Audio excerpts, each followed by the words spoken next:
Well, joining us right now to talk about what that means is what that means for users is Ben Ricciardi, who is the CEO and founder of the marketing company Times 10. Thank you for being here. So the Supreme Court has until Sunday to stop the ban. If it goes through, what will happen when, say, we open TikTok come Sunday?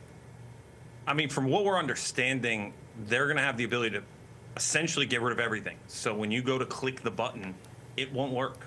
And you using the app going forward just will not be able to happen. I do think that this is not going to happen. I think there will be a delay. But if there isn't that delay, I think immediately the app won't work. Okay, so you mentioned the app won't work. What will happen to all the content that people have posted and many people who make a living off of this?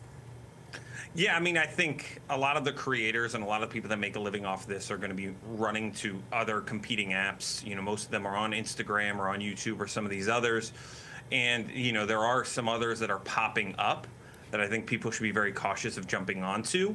But, you know, I think this is a huge impact to a lot of people in the economy, especially with how much stuff is going on in the shop aspect of TikTok.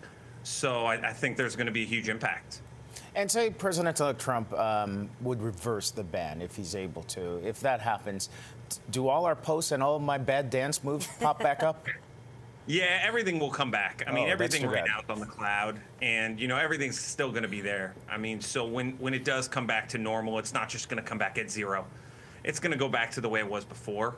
And I think we'll most likely see this. Has there been any indication of what could happen to a lot of these small businesses that rely on TikTok for customers?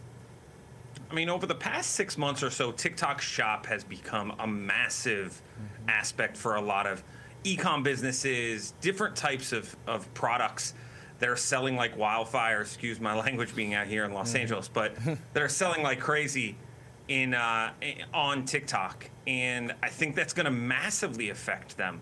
I have a lot of close friends and clients that are on TikTok Shop often and doing a lot of revenue on there, and that is going to be a huge hit to them. And book TikTok is such a force as well in the literary world.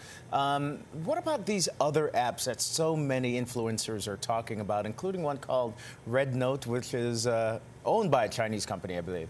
Yeah, I don't know the thought process behind jumping on Red Note for a lot of people, because Red Note is an actual app from China in Mandarin. And it is something that people should be very cautious of. You talk about them having all of our information, they're going to have it tenfold. And I think the idea of China having our information is less of the issue here. More of the issue is they can manipulate what everybody sees when they go on to TikTok. And that's the biggest reason for the so-called ban, is how that algorithm affects us all on a day-to-day basis and the dopamine that it hits us while we're on the app. You also described X just now. Thank you. Yeah, very much. I mean, that is where socials are going. Yeah, indeed. All right. Well, Ben, thank you so much for joining us today.